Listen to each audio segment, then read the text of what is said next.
সেই আকাঙ্ক্ষাকে ধারণ করে এবারের নির্বাচনে অংশগ্রহণ করছি। এবারের নির্বাচন ক্ষমতা কাঠামো পরিবর্তনের নির্বাচন, দেশ সংস্কারের নির্বাচন।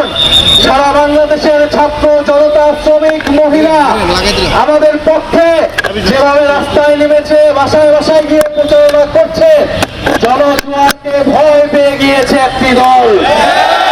সেই জনজোয়ারকে ভয় পেয়ে এখন নানান ধরনের বিভ্রান্তিমূলক কথাবার্তা ছড়ানো হচ্ছে, নানান নেতিবাচক কথা বলা হচ্ছে, ভয়ের পরিবেশ তৈরি করা হচ্ছে, আতঙ্ক তৈরি করা হচ্ছে। আমরা খুব স্পষ্টভাবে বলতে চাই, এবারের নির্বাচন ভূমিদস্যুদের পরাজিত করার নির্বাচন। এবারের নির্বাচন চাঁদাবাজ, লুটেরা, ঋণ খেলাপিদের পরাজিত করার নির্বাচন। এবারের নির্বাচন জনগণের প্রকৃত প্রতিনিধিত্বকে, প্রকৃত দেশপ্রেমিকদেরকে সংসদে পাঠানোর নির্বাচন। এই ঢাকা 11 এলাকায় আমার জন্মস্থান, এই এলাকায় আমি বড় হয়েছি, এই এলাকা থেকে আমি বেড়ে উঠেছি।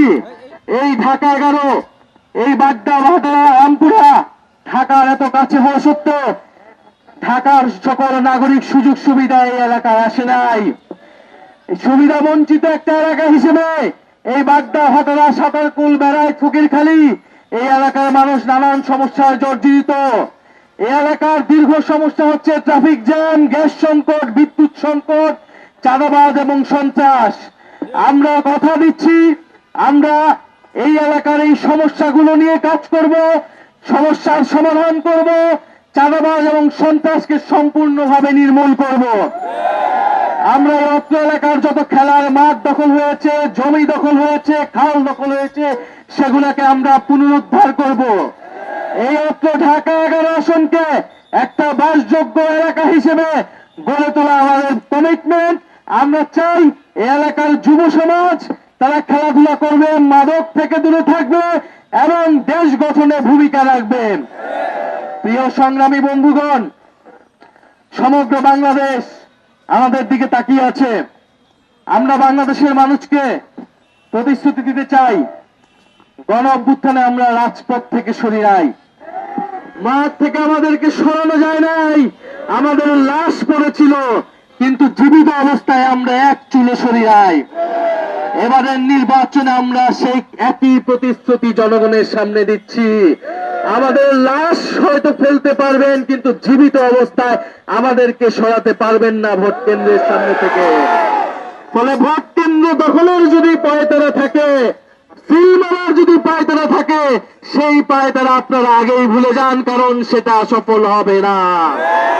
প্রিয় সংগ্রামী বন্ধুগণ, আমরা এবার ভোট দিতে আসব, আমরা ভোট কেন্দ্র পাহারা দিব এবং জনগণের প্রকৃত বিজয়ে আমরা ছিনিয়ে নিয়ে বাংলাদেশকে, মানুষকে বিজয়ী অর্জন করব। প্রিয় সংগ্রামী বন্ধুগণ, আপনারা জানেন এবার আমাদের এই নির্বাচনের পাশাপাশি রয়েছে গণভোট। সেই গণভোটে আমরা সবাই কিসের পক্ষে ভোট দেব? আমরা সবাই হ্যাঁ পক্ষে ভোট দিব।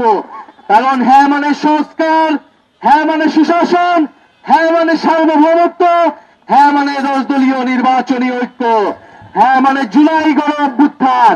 এবারের নির্বাচনে হ্যাঁ পক্ষে আমরা ভোট দিয়ে আমরা সংস্কারের অগ্রযাত্রাকে এগিয়ে নিব, সংবিধান পরিবর্তন করব এবং সুশাসন নিশ্চিত করব। আমরা পরিবারতন্ত্রকে না বলবো, আমরা বৈষম্যকে না বলবো, আমরা দুর্নীতিকে না বলবো, আমরা ইনসাফকে হ্যাঁ বলবো, আমরা সুশাসনকে হ্যাঁ বলবো, আমরা শাপলাকলিকে হ্যাঁ বলবো, আমরা দাঁড়িপাল্লাকে হ্যাঁ বলবো, আমরা সারা বাংলাদেশে 10 দলীয় নির্বাচনী ঐক্যকে আমরা হ্যাঁ বলবো।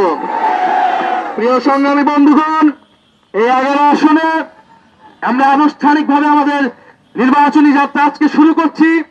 আপনারা যারা আজকে অংশগ্রহণ করেছেন, আপনারা মা বোনেরা যারা ঘরে ঘরে কাজ করছেন, আপনাদের প্রতি অনুরোধ থাকবে এই নির্বাচনের সময়টা আমরা সবাই জনগণের কাছে যাব, মানুষকে ভরসা দিব, মানুষকে আস্থা দেব এবং ভোটের দিন সবাইকে নিয়ে আসবো আমরা ভোট কেন্দ্রে। ইনশাল্লাহ আমাদের এবার বিজয় হবেই। 10 দলীয় নির্বাচনী ঐক্য সংসদে যাবে, সরকার গঠন করবে এবং এই বাংলাদেশকে নেতৃত্ব দিবে। আমরা সবাই প্রস্তুত আছি। এই ঢাকা 11 আসনে কোনো মার্কা আছে? ঢাকা 11 আসনে কোনো মার্কা আছে? এই বিজয়ের কোনো মার্কা আছে? তরুণ সমাজের কোনো মার্কা আছে? এই জুলাইয়ের কোনো মার্কা আছে? তো নিশ্চয়ই মার্কা সবাই বলো, এই হাতের তালে মুখে বলি, সারা দেশে রামপুরে ঘটারায় জোর হলো না, ইয়ারো জোরে দেয় না বলে বড় বলো পিছন থেকে সারা দেশে জিতবে ওরা, এবারে যাবে সংসদে